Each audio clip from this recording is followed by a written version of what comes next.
हिंदुस्तान की तारीख हजारों साल पुरानी है और हजारों साल पुरानी इस तारीख में हमें मिलते हैं अनमोल खजाने। इन्हीं खजानों में से एक है योग। कहते हैं हजारों साल से इंसान योग के जरिए न सिर्फ अपने दिलो दिमाग और जिस्म को चुस्त दुरुस्त और सेहतमंद रखता आया है, बल्कि ये खुद की खुदी को पाने का बेहतरीन जरिया है। हजारों साल से इंसान योग के जरिए खुद को बीमारियों से महफूज रखता आया है। वहीं योग के जरिए लातादाद बीमारियों का इलाज किया जा सकता है। आज पूरी दुनिया योग के फायदों से इस्तिफादा कर रही है और इसी सिलसिले में 21 जून को आलमी यौम योग मनाया जाता है, ताकि आज की इस मसरूफ तरीन जिंदगी में योग की इफादियत और अहमियत से लोगों को वाकिफ कराया जा सके। योग हमारी रोजमर्रा की जिंदगी से जुड़ा हुआ है। इसका पहला पहलू है कि बीमारियों का इलाज योग के जरिए से किया जाए। वहीं इसका दूसरा पहलू है कि बीमारियों से योग की मदद से कैसे बचा जाए, जबकि इसका आखिरी और सबसे जरूरी पहलू यह है कि योग की मदद से जिस्म की कुव्वत मुदाफियत को कैसे बढ़ाया जाए ताकि बीमारियां हमें छू भी ना सकें। योग को लेकर आज लोगों में बेदारी काफी हद तक बढ़ी है, लेकिन इस बेदारी के साथ साथ लोगों के जहनों में सवालात में भी इजाफा हुआ है। जिस तरह योग करना जरूरी है, ठीक उसी तरह योग को सही तरीके से करना भी जरूरी है, ताकि इससे से ज्यादा फायदा हासिल किया जा सके। योग करने का सही तरीका और योग के जरिए अपनी जिंदगी को सेहतमंद और बीमारियों से पाक कैसे बनाया जा सकता है, इसी सिलसिले में पेश है हमारी ये खास पेशकश, योग और हम। नाजरीन आदाब, मैं हूं साक्षी मांडवाल और आज आप सभी का यहां पर इस खास पेशकश योगा और हम में इस्तकबाल करती हूं। आज हमारे साथ इस खास पेशकश में मौजूद हैं सबसे पहले योगा एक्सपर्ट राजेश कुमार। आदाब। आदाब। उनके साथ हमारे पास आज यहाँ मौजूद हैं मोहतरमा अनुमेहा शर्मा। आदाब। आदाब। उनके साथ हमारे पास आज यहाँ मौजूद हैं जनाब सुभाष चंदर। आदाब। और हमारे साथ यहाँ पर एक और खास शख्सियत मौजूद है मोहतरमा आभा गुप्ता। नाजरीन, योगा और इंसान का जो ताल्लुक है वो बहुत सालों पुराना है। खास तौर से हजारों साल से इंसान योगा के फायदे उठाता आया है। अगर हम बात करें योग के फायदों के बारे में, तो आप सभी इस बात से वाकिफ होंगे कि योग ही वो एक ऐसी चीज है जो हमें सेहतमंद रहने में बहुत मददगार साबित होती है। इसलिए ये बहुत ज़रूरी है कि हम इस बात को समझें कि किस सिचुएशन में हमें कौन से तरीके से कौन से योग आसन को करना चाहिए। आपको ये भी बता दें कि आज इस कार्यक्रम के दौरान हमारी फ़ोन लाइंस खुली रहेंगी, इसीलिए आप अपने सवाल हमसे पूछ सकते हैं। यहाँ पर हमारे एक्सपर्ट्स आज यहाँ मौजूद हैं आपके सभी सवालों का जवाब देने के लिए। तो चलिए इस बातचीत के सिलसिले को अब शुरू करते हैं और लेते हैं आज के सबसे पहले कॉलर का सवाल। हेलो, मैं डॉक्टर जावेद बोल रहा हूँ देहरादून से। आदाब। प्लीज अपना सवाल पूछिए। जी, हमारा सवाल ये है कि मैं खुद एक डॉक्टर हूँ, लेकिन ये जानना चाहता हूँ कि अस्थमा और शुगर के मरीजों के लिए क्या योग फायदेमंद हो सकता है? अगर है तो किस तरह का योग हमें करना चाहिए? जी, बहुत बहुत शुक्रिया आपका ये सवाल जो आपने हमसे पूछा। इस सवाल का जवाब लेने के लिए मैं राजेश जी के पास जाती हूँ।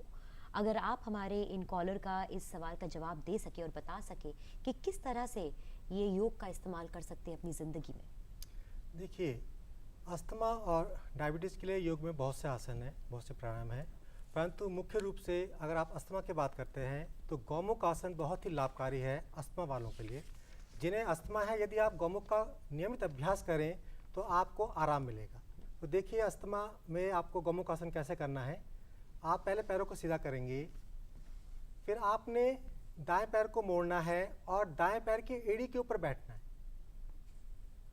दाएं पैर की जब एड़ी के ऊपर आप बैठ जाएं तो बाएं पैर को मोड़ेंगे और बाएं पैर की जो एड़ी घुटना है वो दाएं घुटने के ऊपर लाएंगे, इस प्रकार कि घुटने के ऊपर घुटना आ जाए आपका। अब जो घुटना आपका नीचे है वो भुजा आप कमर के पीछे से लाएंगे जो घुटना ऊपर है वो भुजा ऊपर की तरफ चलाएंगे, कोहनी बिल्कुल सीधी रखेंगे, आप इस प्रकार का पोस्चर बनाएंगे, आंखें बंद रखेंगे और आप देखेंगे धीरे धीरे गहरा लंबा श्वास लेंगे और गहरा लंबा श्वास आप छोड़ेंगे। ये जो पोस्चर है अस्थमा में इसलिए लाभदायक है कि आपके फेफड़ों पर बड़ा सुंदर प्रभाव है। इस समय फेफड़े के वो कोशिकाएं, वो वायु की थैलियाँ जो निष्क्रिय रहती हैं वो भी सक्रिय हो जाती हैं, वो भी एक्टिवेट हो जाती हैं और आपका अस्थमा जो है धीरे धीरे ठीक होने लगता है।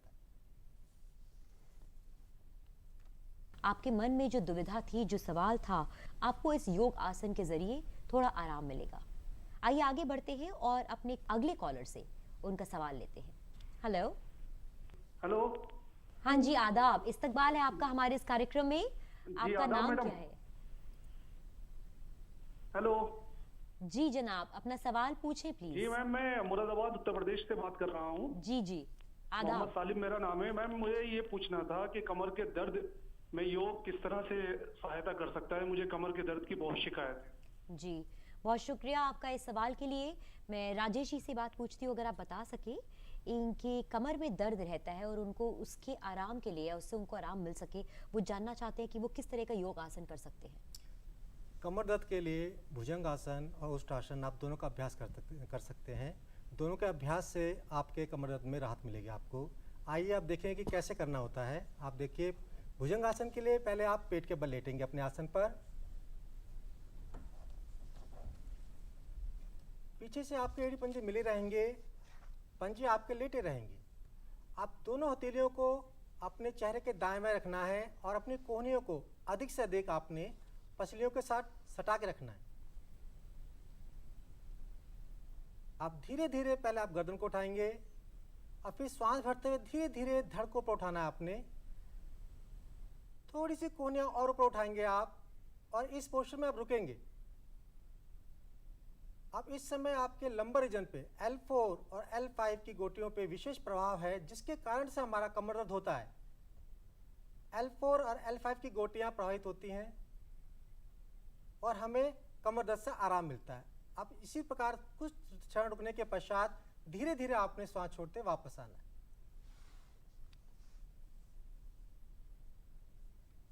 इसी प्रकार आप उष्ट्रासन का भी अभ्यास कर सकते हैं। उष्ट्रासन के अभ्यास के लिए आप देखेंगे किस प्रकार से करना है आपने। पहले आप वज्रासन में बैठेंगे, दोनों घुटनों को मोड़ते हुए, जैसे आप इबादत के लिए बैठते हैं। आप फिर घुटनों के बल खड़े होकर घुटनों की चौड़ाई कंधों की चौड़ाई के बराबर करनी है। पीछे से आपने एड़ी पंजे भी उतने ही खोलने हैं। आप दोनों हथेलियों को कमर के ऊपर रखते हुए सपोर्ट बनाना है आपने। इस प्रकार से देखिए, अब धीरे धीरे आपने श्वास भरते हुए पीछे की ओर जाना है, जितना आप जा सके अधिक से अधिक जाने का प्रयास। ठहरने की अवस्था में आपका श्वास सामान्य, ठहरने की अवस्था में नॉर्मल श्वास लेते रहें आप। अब कुछ क्षण रुकें आप। इस समय आपकी संपूर्ण रीढ़ मेरुदंड जो प्रभाव में है, तो कमर दर्द के लिए ये आसन बहुत ही लाभकारी है। इसी प्रकार धीरे धीरे आपने श्वास छोड़ते आना है वापस धीरे धीरे, और फिर पुनः वज्रासन में बैठ के विश्राम करना। बहुत खूबसूरत। आई थिंक ये एक ऐसा आसन है जिसको अगर आप करेंगे तो आपको अपनी कमर के दर्द से अवश्य ही बहुत जल्दी आराम मिलेगा। आइए आगे बढ़ते हैं और अपने अगले कॉलर का सवाल लेते हैं। देखते हैं कहाँ से वो कॉल कर रहे हैं और क्या है उनका सवाल। मैं एक जर्नलिस्ट हूँ और मुझे जो है कवरेजेस के लिए बाहर जाना होता है। तो मेरा सवाल आपसे ये है कि मतलब ऐसा कौन सा आसन मैं करूँ जिससे मेरी स्किन पे थोड़ा ग्लो आए, क्योंकि मेरी स्किन पे बहुत ज़्यादा प्रॉब्लम और टैनिंग की प्रॉब्लम है, पिगमेंटेशन हो जाता है। तो ऐसा कोई आसन आप बताएं जिससे मेरी स्किन ठीक हो जाए। बहुत बहुत शुक्रिया आपके इस सवाल के लिए। और मैं ये सवाल पूछूंगी यहाँ पर, अनुमेहा जी अगर इस बात का जवाब दे सके। मैं खुद पहली बार इनफैक्ट इस तरह के सवाल से और इस बात से वाकिफ हो रही हूँ कि पिगमेंटेशन या टैनिंग में भी योग आसन किसी रूप से या किसी प्रकार से हमें आराम दे सकते हैं। क्या ये मुमकिन है? बिल्कुल। दरअसल खूबसूरती कोई भी तरीके की होती है हमारे रक्त के संचार से। हर योगिक क्रिया योगासन से हमारा रक्त का संचार सुचारू रूप से चलता है। रक्त के संचार का कार्य हमारे शरीर को विकारों को बाहर निकालना और पोषण को आपके एक एक सेल्स तक पहुंचाना होता है। अब आप किसी भी तरीके से अपना रक्त का संचार बराबर करते रहिए। इसके लिए सारे, एक तरीका तो ये है सारे ही योगासन, सारी ही यौगिक क्रियाएं फ़ायदेमंद होती हैं। फिर भी कुछ खास चेहरे के लिए आपको बता देते हैं।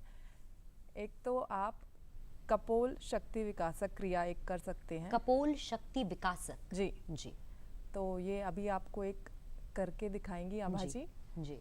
तो इसके लिए आप अपने 5 उंगलियां खोलेंगे और नाक को बंद करेंगे, अपनी छोटी उंगली को, और मुंह से भरेंगे श्वास, पूरा फुला लें और रोक के रखें।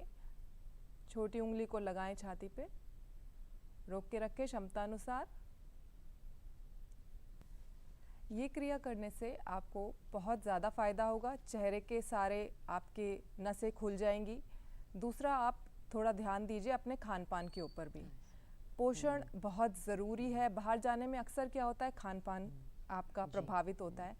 तो खूबसूरती के लिए आप अपने लिए एक तो पिगमेंटेशन, ये सब के लिए फलों को प्रचुर मात्रा मिले। मौसम के ताज़े फल जो आपके क्षेत्र के हों। आजकल बड़ा चलन है कुछ फैंसी फ्रूट्स खाने का, तो आप नियमित ताज़े फल खाएं। और सुबह सबसे पहले नाश्ते में अगर आप अच्छे से ये एक फल जैसे नहीं खाना है, आपको पूरा प्लेट भर के अच्छे से फल का सेवन करना है।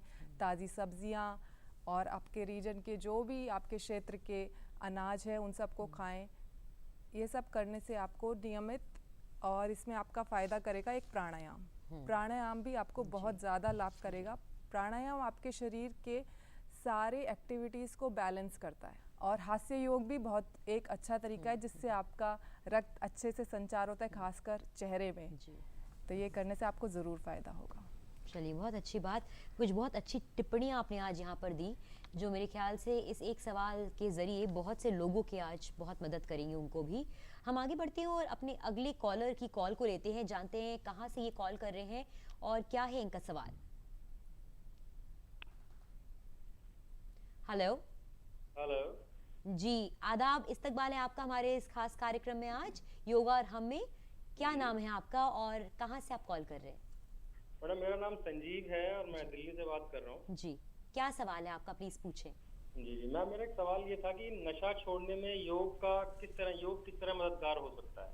ओके, बहुत अच्छा सवाल है। एक ऐसा सवाल जो आजकल ज़्यादातर की आम जनरेशन में ये अप्लाई किया जा सकता है। शुक्रिया ये सवाल पूछने के लिए। आपके सवाल का हम जवाब दिलवाते हैं ज़रूर आपको हमारे एक्सपर्ट्स के ज़रिए। नशा छोड़ने में किस तरह के योग कर सकते हैं ये जी, अनुमेहा जी आप बताएं अगर। हाँ जी, देखिए, जो नशा है अपने आप में इसमें कोई आनंद नहीं है, कोई स्वाद नहीं है, कोई रस नहीं है। समस्याओं से बचने के लिए युवा इसको लेता है। मन की स्थिति खराब है इसलिए लेता है। मैं आपको दावे के साथ कहती हूँ कि आप स्वभावतः ही अपने आप ही इसको, ये छूट जाएगा। आपको कोई प्रयास नहीं करना पड़ेगा। आप बस बिना सोचे समझे कदम रख दीजिए योग में। बाकी आप सब छोड़ दीजिए, नियमित योग अभ्यास। क्योंकि जैसे ही आपका मन अच्छा होगा, आपकी जो भी उलझने हैं अंदर वो सारी दूर होंगी। आपका कोई रुझान ही नहीं होगा, क्योंकि उसमें कुछ आकर्षण नहीं है। सिर्फ आप अपने आप को किसी चीज़ से बचने के लिए, कुछ इग्नोर करने के लिए ही आप उसके पास जाते हैं जी। और आपका विल, अगर एक ऐसा स्टेज आ गया है कि आप छोड़ना चाहते हैं और आप नहीं छोड़ पा रहे हैं, तो उसके लिए भी विल पावर आपकी योग से स्ट्रॉन्ग होगी और बिल्कुल आपको इससे ज़रूर फ़ायदा होगा। शुक्रिया अनुमेहा जी। मेरे ख्याल से किसी भी प्रकार के नशे की अगर आपको आदत या लत छोड़नी हो तो सबसे ज़रूरी है कि हम इस बात का भी ख्याल रखें कि हमें अपनी जान, हमें अपनी ये ज़िंदगी कितनी प्यारी है। बहुत नसीब वालों को मिलती है ये जान और ये ज़िंदगी इंसान के रूप में। शरीर को हम सभी को कहीं ना कहीं उसका रिस्पेक्ट करना चाहिए, उसको आदर सम्मान देना चाहिए। एक बात जोड़ना चाहूँगी मैं इसमें, कि ये बात हुई हमारे मन की कि हम ऐसा समझा रहे हैं उसको, परंतु योग में आने के बाद आपका शरीर होगा स्वस्थ। एक स्वस्थ शरीर में स्वस्थ मन का विकास होता है, मन रहता है उसमें। तो जैसे ही आप योग करेंगे और आपका शरीर स्वस्थ होगा, आपका मन अपने आप अच्छा हो जाएगा, तो जो कहना पड़ रहा है, जो समझाना पड़ रहा है, वो प्राकृतिक हो जाएगा, कुदरती हो जाएगा। जी, बहुत अच्छे से आपने अपनी बात को समझाया। हम आगे बढ़ते हैं और देखते हैं कि हमारे अगले कॉलर कौन है, कहाँ से कॉल कर रहे हैं, आइए जानते हैं। हेलो। हम ये जानना चाहते हैं कि हमारे पैरों में और घुटनों में और हाथ में भी दर्द है, क्या इसमें योग से कुछ है उपचार जिससे कुछ आराम हो और बेहतर हो जाए? जी जनाब, बहुत बहुत शुक्रिया, आपने हमसे ये सवाल पूछा। मैं राजेश जी के पास आऊंगी और उनसे जानूंगी पैरों घुटनों में जो दर्द होता है उसमें कैसे योगा के जरिए आराम हासिल किया जा सकता है। देखिए, आजकल ये बड़ी कॉमन हो गई है, घुटनों में दर्द, जोड़ों में दर्द, हाथों में दर्द। तो इसके लिए योग में सूक्ष्म योगिक क्रियाएं बहुत ही लाभकारी होती हैं। यदि आप सूक्ष्म योगिक क्रियाओं का अभ्यास करें तो आप इनसे निजात पा सकते हैं, इन दर्दों से। करना कैसे होता है, देखिए, आप पैरों को आप सीधा करेंगे, दोनों हथेली घुटनों पर और रीढ़ सीधी, रीढ़ आप सीधी रखेंगे। अब पंजों को आप धीरे धीरे आगे तानेंगे, धीरे धीरे पीछे तानेंगे। इस क्रिया को करेंगे लगातार। इस क्रिया का प्रभाव आपके घुटनों पे है, आपके घुटनों पर बड़ा सुंदर प्रभाव पड़ रहा है इस क्रिया का। धीरे धीरे आपने करते जाना है, आगे पीछे, आगे पीछे। फिर यही क्रिया आप दाएं बाएं करेंगे। आप एड़ी पंजों को एक साथ दाएं ले जाएंगे, फिर बाएं धीरे धीरे ले जाएंगे। घुटने आपके दबे रहेंगे, घुटने ना उठें। विशेष ध्यान देना है कि जब मैं क्रिया करूं मेरे घुटने दबे रहें। अब इसी को आप क्लॉकवाइज घुमाएंगे धीरे धीरे। ध्यान दीजिए, फिर आपके घुटने ना उठें। बहुत विशेष महत्वपूर्ण है कि घुटने मेरे खींचे रहें, नीचे की ओर दबे रहें। इसीलिए हथेलियां रखाई गई हैं। यदि घुटने उठे क्रिया करते समय तो आप दबा के रखिए उन्हें। ऐसे आप एंटी क्लॉकवाइज घुमाएंगे इनको। फिर थोड़ा विश्राम लेंगे, रोकेंगे क्रिया को। विश्राम आप देखने कैसे करना, पैरों में फासला, भुजाएं पीछे, शरीर आपका ढीला। ये थी आपके एड़ियों के दर्द के लिए, पीढ़ियों के दर्द के लिए, घुटनों के दर्द के लिए ये क्रिया बहुत ही लाभकारी है। इसी प्रकार दूसरी क्रिया करेंगे आप। दोबारा एड़ी पंजा मिलाएंगे। आप दाएं पैर को ऊपर उठाएंगे और दोनों हाथों से ग्रिप करते हुए घुटने के नीचे रखेंगे और करेंगे साइकिलिंग। धीरे धीरे बड़े से बड़ा दायरा बनाने का प्रयास करेंगे। रीढ़, कमर, गर्दन आपकी सीधी होगी। एक विशेष ध्यान आपने ये देना है इस क्रिया करते समय कि जब मेरा पैर लंबाई में जाएगा तो पंजा आगे की ओर तना रहेगा, और जब जैसे घुटना मुड़ता है तो पंजे को आपने पीछे की ओर तानना है। धीरे धीरे वापस आए, पैरों में फासला करेंगे, भुजाएं आपकी पीछे, आंखें आपकी बंद। और इस विश्राम अवस्था में आपने जो क्रिया करी है उसके प्रभाव को महसूस करना है। जब ये नियमित आप क्रिया करेंगे कि आप देखेंगे कि रक्त जब भ्रमण करने लगेगा नस नाड़ियों में तो पीड़ा की अनुभूति कम होगी, फ्लैक्सिबिलिटी आपके शरीर की बढ़ेगी, मांसपेशियों में लचीलापन आएगा और आपका दर्द जाता रहेगा। इसी प्रकार आप हाथों की भी क्रियाएं कर सकते हैं। हाथों की क्रिया के लिए आप पद्मासन या सुखासन में बैठेंगे, आराम से जैसा भी बैठ सकते हैं। दोनों भुजाओं को आप सामने करेंगे, मुष्टिका बनाएंगे भुजाओं की। आप मुष्टिका खोलेंगे। मुष्टिका बनाते समय अंगूठे अंदर रखने आपने। ये क्रिया आपके संपूर्ण भुजा का जो दर्द होता है, कलाइयों में दर्द होता है, आजकल हम कंप्यूटर पे काम करते हैं, हमारे कलाइयों में दर्द होता है, हमारे कोहनियों में दर्द होता है, तो उसके लिए बहुत ही प्रभावशाली क्रिया है।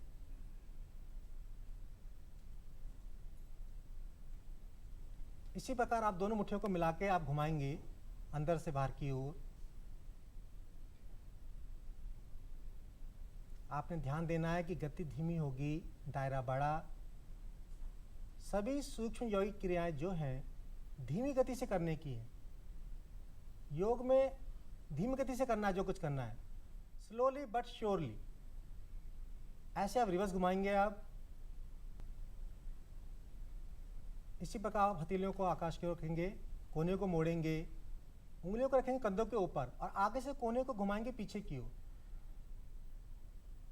यह क्रिया भी जोड़ों के दर्द के लिए रामबाण है। कंधों के अकड़न जकड़न आपकी ठीक होती है, लचीलापन आता है। स्पॉन्डिलाइटिस वालों के लिए, सर्वाइकल वालों के लिए रामबाण है क्रिया। इसी प्रकार आपने रिवर्स घुमाना है पीछे से आगे की ओर। आप ध्यान देंगे कि आपने शक्ति का अतिक्रमण नहीं करना, सहज भाव से, सरल भाव से क्रिया करते समय ताकत नहीं लगे, आप एफर्टलेसली क्रिया करें। धीरे धीरे वापस आते हैं, फिर पुनः विश्राम में बैठेंगे, पैरों में फासला, भुजाएं पीछे, शरीर ढीला, आंखें बंद। विश्राम की अवस्था में आपका शरीर बिल्कुल ढीला, और जहाँ जहाँ प्रभाव पड़ा उसे महसूस भी करना साथ ही साथ। जी राजेश जी, मुझे एक चीज़ और बताइए, आप दोनों से ही ये बात पूछती हूँ कि जो हमारी रोज़मर्रा की ज़िंदगी में जो ज़्यादातर हमें छोटी मोटी दिक्कतें आती हैं, शरीर में कहीं दर्द या हमें परेशानी होती है, हमें रात को नींद नहीं आती है। रोज़मर्रा की ज़िंदगी में आज के तेज़ चलते हुए ज़माने में इंसान बहुत थक जाता है, बहुत सारी छोटी छोटी दिक्कतें। क्या उन सब का सुलझाव या कह लो सुझाव या उसमें आराम योग के ज़रिए मिल सकता है इंसान को? जी बिल्कुल, योग का मैं आपको अर्थ बता देती हूँ। योग का अर्थ है हम सबको जो ऊर्जा चला रही है उससे बराबर निरंतर जुड़े रहना। उससे हमारा कनेक्शन कटता है तभी हमें कोई भी दुख तकलीफ होती है। अगर हम अपना वो कनेक्शन बनाए रखें, अपना जुड़ाव बनाए रखें, तो हमें कोई भी तकलीफ नहीं होगी।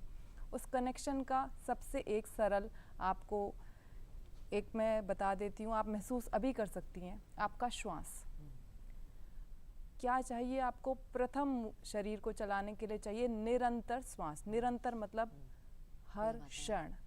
अब आप कभी ऐसी जगह पे हैं जहाँ पे प्राणवायु की वो शुद्धता नहीं है, एयर की क्वालिटी आपको पता ही है, तो ये सब इसके लिए बहुत मैटर करता है। तो आप इसके लिए एक चीज़ ज़रूर कर सकती हैं, श्वास पर ध्यान निरंतर। हमेशा अपने ये देखिए कि आपके श्वास बराबर चल रहे हैं। कई बार आप गौर करेंगी कि फेफड़े उतने खुल के चल नहीं रहे हैं। आजकल बच्चों के श्वास उल्टे हैं। मैं छोटे बच्चों को बहुत हमारा ध्यान रहता है उनके ऊपर। जैसे ही स्कूल में जाते हैं उनके श्वास उल्टे हो जाते हैं। उल्टे मतलब श्वास भरेंगे तो फेफड़े पिचकेंगे और छोड़ेंगे तो अब आप मतलब हैरानी करिए, आप इतना प्रभाव की फंक्शन ही उल्टा हो गया, सारा सिस्टम ही उल्टा हो गया। तो इतना तनाव क्यों भाई, क्या चाहिए? हमें खुद ही छोटी सी है, आराम से जी लो, सुख से जी लो, सिंपल लिविंग करें, साधारण जीवन जिए तो अच्छा है। तो हम खुद जिम्मेवार हैं, हम अपने जीवन को सरल बनाएं। जो भी जीवन में जितना हो सके जो भी एक्स्ट्रा तनाव लेकर आ रहे हैं उनको हटा दीजिए, जरूरी है। जीवन एकदम आसान हो जाए। आइए इसी के साथ देखते हैं कि अगली कॉलर भी हमारे साथ मेरे ख्याल से लाइन पे जुड़ चुके हैं। जानते हैं कौन है और क्या उनका सवाल है। हेलो, मैं दिल्ली से मनीषा बोल रही हूँ। गुरुजी, मैं नियमित रूप से योग करती हूँ और मेरा प्रश्न ये है कि क्या योग करने वालों को कुछ विशेष प्रकार की डाइट लेनी चाहिए कि वो कुछ भी खा सकते हैं? ओके, बहुत बहुत शुक्रिया आपके इस प्रश्न के लिए। आपका प्रश्न काफ़ी अच्छा है। योग करने के लिए या जब लोग योग करते हैं तो क्या उसके साथ आपको अपने खान पान में भी एक स्पेसिफिक डाइट फॉलो करनी होती है कि आप कुछ भी खा सकते हैं? जी देखिए, खाली योग करने के लिए नहीं, हर मानव के लिए, हर इंसान के लिए वही डाइट ज़रूरी है। हर मानव के लिए वही डाइट ज़रूरी है। आप इसको बिल्कुल खुद भी समझ सकिए। आप पेड़ों पे आपने फलों को देखा होगा, कितने सुंदर, खुशबूदार, आकर्षक, रसीले, ऐसा लगे कि तोड़ो और खा लो। तो अगर आप कोई भी धर्म को मानते हो, कोई भी परमात्मा को मानते हो कि वही बनाया है आपके लिए प्रथम भोजन। फिर दूसरा, ऐसी सब्जियां जिनको आप कच्चा खाया जा सके उनको खाइए। पकाने के बाद काफ़ी उनमें हम प्राण तत्व जो कहते हैं वो कमज़ोर होते हैं। फिर भी कुछ चीज़ें हैं जो आपको थोड़ा पकाना पड़ता है, लेकिन कम ही पकाएं जितना खाया जा सके। इसके अलावा आप अगर अन्न वगैरह को भी लें तो लिमिटेड लें और जितना भूख है आपका उतना ही लें। इसके लिए 3 बातें याद रखें: उचित मात्रा, उचित गुणवत्ता और उचित समय। मतलब बैलेंस बनाकर रखना अपनी डाइट में भी बहुत जरूरी है जी। वो बहुत जरूरी है कि हम सही मात्रा में चीजें और एक बात मैं और ऐड करना चाहूँगा जी, भोजन आप कितना खाते हैं इससे मतलब नहीं, आपका पाचन शक्ति कितनी है उस पर डिपेंड करता है। दूसरा, जो भोजन खाने का हमारा तरीका है, आजकल हम टीवी भी देख रहे हैं, भोजन खा रहे हैं, एक्साइटमेंट कोई सीन आया, वो चबाना था, वो निकल गए। ये सबसे बड़ी चीज फोन में देखते देखते जो लोग खाना खाते रहते हैं। ऑब्वियसली तो हमारा ध्यान कहाँ है, हम खा रहे हैं, चबाना था चबाया नहीं। जो काम दांतों को करना था वो काम हम आंतों को छोड़ते, चबाया नहीं। अब आंतों पे एक्स्ट्रा प्रेशर पड़ गया। ठीक है, खाने का गुण क्या है, खाने का नियम क्या है? योग में हम बात करें तो खाने का नियम है कि आप जो खाने वाली चीजें उनको पिए और पीने वाली चीजों को खाएं। सही बोला। इतना आप चबाएं, ग्रास इतना आप कर दें, लिक्विड कर दें कि लारा ग्रंथियां सब मिश्रित हो जाए मुंह में, और प्राण जैसे आप घुटेंगे उसको, लिक्विड को घुटेंगे, वैसे प्राण शक्ति आपको मिल जाए। आपको दांतों का काम अपने हाथों को सौंप दिया, एक्स्ट्रा प्रेशर पड़ा है। इसी प्रकार आप जो पीने वाली चीजें हैं उनको घूट घूट के पिए तो आपको सुपाच्य हो जाएगा भोजन। तो नाजरीन, ये तो थी आज की हमारी एक खास पेशकश योगा और हम। उम्मीद करते हैं कि जो आपने आज हमें कॉल करके अपने सवाल पूछे और जो आपको जवाब मिले हैं वो आपके लिए मददगार साबित होंगे। उसके साथ ही साथ आपसे हम सभी यहाँ पर यही दरख्वास्त करेंगे कि आप अपनी रोज़मर्रा की ज़िंदगी में अपने शरीर का ख्याल रखना ना भूल जाएं, उसके ऊपर खास ध्यान रखें, क्योंकि कहते हैं ना कि अगर आपके पास आपकी सेहत है तो आपका ये शरीर भी है। आज समय की थोड़ी सी पाबंदी है, नहीं तो हम ये बातचीत बहुत आगे जारी रखते, पर हमारे साथ आज हमारे इस खास पेशकश में जुड़ने के लिए, योगा और हम में जुड़ने के लिए बहुत बहुत शुक्रिया। बहुत बहुत शुक्रिया, आपसे बातचीत करके बहुत अच्छा लगा। अपने योगा एक्सपर्ट्स को भी आज यहाँ पर धन्यवाद कहना चाहेंगे कि आप यहाँ पर हमारे साथ आए, उसके लिए बहुत बहुत शुक्रिया। धन्यवाद। और इससे पहले कि हम आज आपसे भी विदा लें, आपको बता दें कि अगर आपको हमारा ये कार्यक्रम अच्छा लगा हो तो आप हमें हमारे सोशल मीडिया पेजेस पे भी फॉलो कर सकते हैं। आप हमारे साथ फेसबुक पे जुड़ सकते हैं। हमारा फेसबुक का पेज है facebook/DD Urdu चैनल। हमारा ट्विटर का हैंडल है Twitter/Urdu दूरदर्शन। और YouTube पे भी आप हमें फॉलो कर सकते हैं। आप हमारे पेज को सब्सक्राइब कर सकते हैं, लाइक कर सकते हैं। हमारा YouTube चैनल है youtube/DD Urdu की डाक। अब आप हमें और हमारी पूरी टीम को दीजिए इजाज़त। आप अपनी सेहत का बहुत ख्याल रखिए, योगा करिए, सेहतमंद रहिए और DD Urdu देखते रहिए।